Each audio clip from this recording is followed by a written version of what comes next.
庞涓砍断孙膑双腿，用刀往脸上划字，场面极度惨烈。孙膑装疯卖傻，逃出魔爪，发誓要报仇雪恨，将庞涓碎尸万段。是何原因让师出鬼谷子的同门兵戎相见？逃到齐国后的孙膑是如何借齐国之手报自己的私人恩怨？开启复仇之路的孙膑究竟有多狠？今天带大家走进纷乱的战国，来看看孙膑的复仇大计。孙膑和庞涓都是鬼谷子门下的学生，一起学习兵法谋略。师父鬼谷子是出了名的奇人，他门下弟子众多，有苏秦、张仪、徐福等等，个个在历史上都很有名。鬼谷子还著有《鬼谷子》《木经阴符七术》，都是很有研究价值的兵书。他教出来的学生不仅厉害，在各国都十分抢手。孙膑和庞涓也不例外，但两人的性格相差巨大。孙膑这个人呢，不喜欢打仗，也不爱抛头露面，为人淡泊名利。庞涓这人野心较大，所以早早地下了山，去到了魏国，当起了大将军。成为大将军的庞涓心怀雄心和抱负，想帮魏国一统天下，但他对一个人始终不放心，那就是师出同门的孙膑。这是为什么呢？因为庞涓一直觉得自己不如师兄孙膑，担心有才的孙膑将来对自己不利。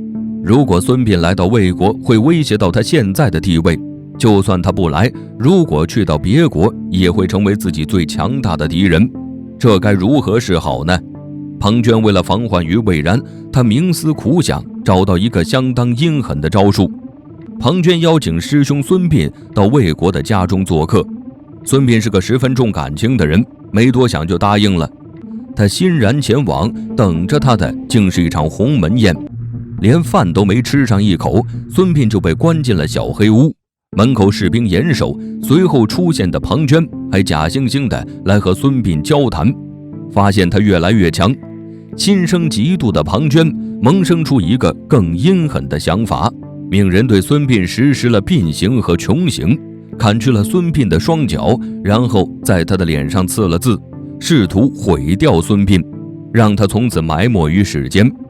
庞涓对孙膑的做法，使得孙膑在身体和心理方面都受到了极大的侮辱和伤害。他怎么也没想到同门好兄弟会这样对待自己。因为受到的伤害极大，孙膑颓废了一阵儿，但是他始终咽不下心中的恶气，决定逃出魏国，日后找机会报仇。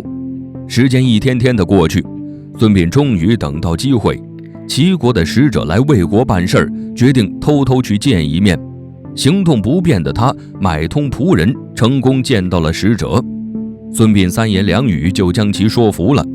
齐国使者完事儿后呢，将孙膑偷藏在马车中，带出了魏国。来到齐国的孙膑成为了齐国大将田忌的客人。田忌同情孙膑的遭遇，也十分欣赏他，但一直没有机会验证他的才能。有一次，田忌和齐王赛马，孙膑用计策帮他取胜，赢了齐王不少钱，这才见识到孙膑的真本事。田忌自此越来越重视孙膑，将他视为自己的心腹。可孙膑到齐国的最终目的，是为了利用齐国对抗庞涓，完成自己的复仇任务，从而报仇雪恨，正在耐心地等待机会。孙膑被囚禁在魏国，他的复仇计划是如何展开的？孙膑的第一个机会很快就来了。公元前354年的桂西之战，赵国突然攻打魏国，占领了不少的城池。因魏国是魏国的小弟，于是呢，魏国发兵攻打了赵国，包围了赵国的都城邯郸。赵国形势十分危急，便向楚国和齐国求救。因为楚国相距较远，没有出兵救赵国，齐国答应出兵救援。当时齐国的国君齐威王立即派出2路大军营救赵国，一路军队进攻魏国的襄陵地区，另一路是田忌和孙膑统帅赶往赵国救援。围攻赵国的魏军统帅正是庞涓，还没等齐国营救的军队赶到，他就已经将赵国的都城攻陷了。正准备出兵攻打和魏国决战的赵军，赵国的营救军队赶到齐魏边境，大将田忌建议直接赶往赵国攻打魏军。可孙膑表示不同意，然后他提出了一个策略，说服田忌围魏救赵。孙膑的理由是，魏军和赵军已经作战良久，现在肯定很疲惫，大后方可能也是弹尽粮绝，直接攻打魏国，他们一定会回兵救援，这样一来，赵国就能获救。孙膑分析的有理有据，很是透彻，田忌很快就被说服了。然后呢，立马带着8万人马前往了魏国战略要地。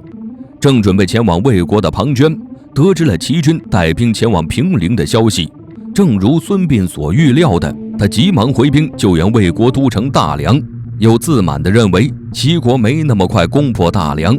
孙膑知道庞涓会是这样的反应，于是派出一支军队去假装战败，去麻痹庞涓。一切都在孙膑的掌握之中。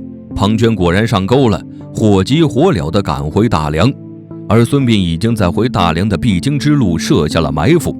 庞涓急着赶路，没有丝毫的防备，在桂溪中了孙膑的圈套，带领的人马全军覆没。庞涓被孙膑俘虏，看着手中被俘虏的庞涓，孙膑想要将其千刀万剐。因为庞涓的身份，孙膑恨得牙痒痒，也不能轻易杀他。出于对大局的考虑，孙膑也不能将庞涓贸然杀掉，也没有先杀后奏的道理。公元前351年，在各方对赵魏的调停下，终于停止了战争。和谐的商谈后，魏国的兵力撤出了赵国都城邯郸。得到想要的结果后，齐威王将庞涓放回了魏国。之后的10年时间，齐魏没有发生过战争，孙膑的报仇计划也就被搁置了。但他并没有就此停止复仇，他开始采用这种手段，让齐魏两国争夺霸主的地位，借机从中除掉庞涓。这个方法用时较长，在10年后取得了效果。孙膑迎来第2次机会，在马陵之战，孙膑结束了庞涓，还重伤了魏国。公元前343年，在孙膑的长期努力下，魏国国主擅自称王，韩国很是不满，于是魏国发兵收拾韩国。齐威王得知后，找来了孙膑，一起商量对策。孙膑立马给出一计，建议齐威王不要掺和其中，咱就在一旁看着，让他们两败俱伤，然后来个黄雀在后，不失一兵一卒，既可得利，还能讨个讨伐谋逆的好名声。魏国擅自称王，就是在比肩周王室，魏惠王这就是谋逆。齐威王听后对这个计策很是满意。孙膑让齐国坐山观虎斗，韩魏两国交战情况如何呢？韩国连连战败，虽然魏国取胜，但也损失惨重。就是在这个时候，齐威王派出得力大将田忌为主帅，田婴担任副帅，军师孙膑随行，带兵营救韩国。这次孙膑采取了围魏救韩的策略，换汤不换药对抗魏国。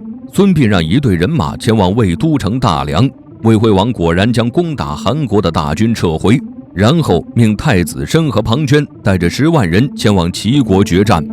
来势汹汹的魏军不可小觑，人数众多，还有庞涓坐镇。于是孙膑命军队向西撤退，先避上一避。但孙膑不是真的撤退，他是想诱敌深入，准确地说是想让庞涓进入陷阱。可是呢，他已经上过一次当，怎样才能成功让庞涓上钩呢？于是孙膑开始演起了戏。他沿途逐渐减少士兵吃饭用的灶，庞涓带军追击3天，看见齐军吃饭的灶一天比一天少，非常的高兴，还认为是齐军怯战，见魏军来了逃跑了。为了尽快追到齐军，庞涓舍弃了行动缓慢的步兵，带上骑兵精锐连夜追击。见庞涓上钩了，孙膑算到他会在傍晚到达马陵，于是在马陵设下埋伏，设下一个死局，他将在这里杀死庞涓。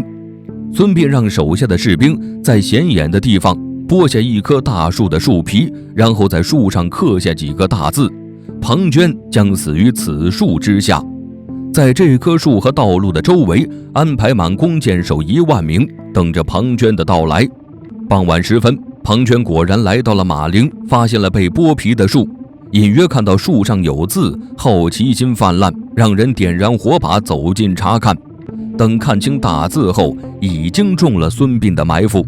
道路两边突然万箭齐发，魏军瞬间乱成一锅粥。然后孙膑下令让齐军主力攻上去，不一会儿就结束了战争。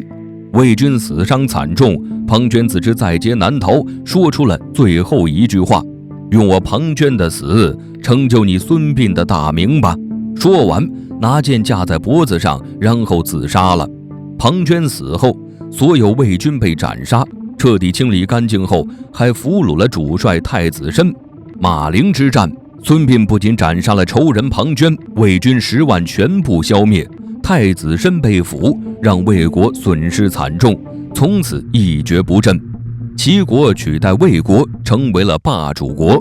不得不说，孙膑的复仇计划一箭双雕，解决了自己的私仇，还报答了齐国。这一招既高明又狠毒。孙膑靠马陵之战将自己的尊严找了回来，对他来说已经没有遗憾了。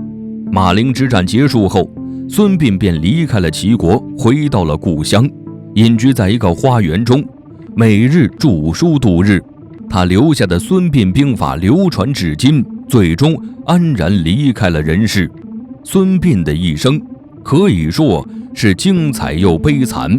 孙膑的最大的悲哀就是信任的同门师弟无情的欺骗和伤害了自己。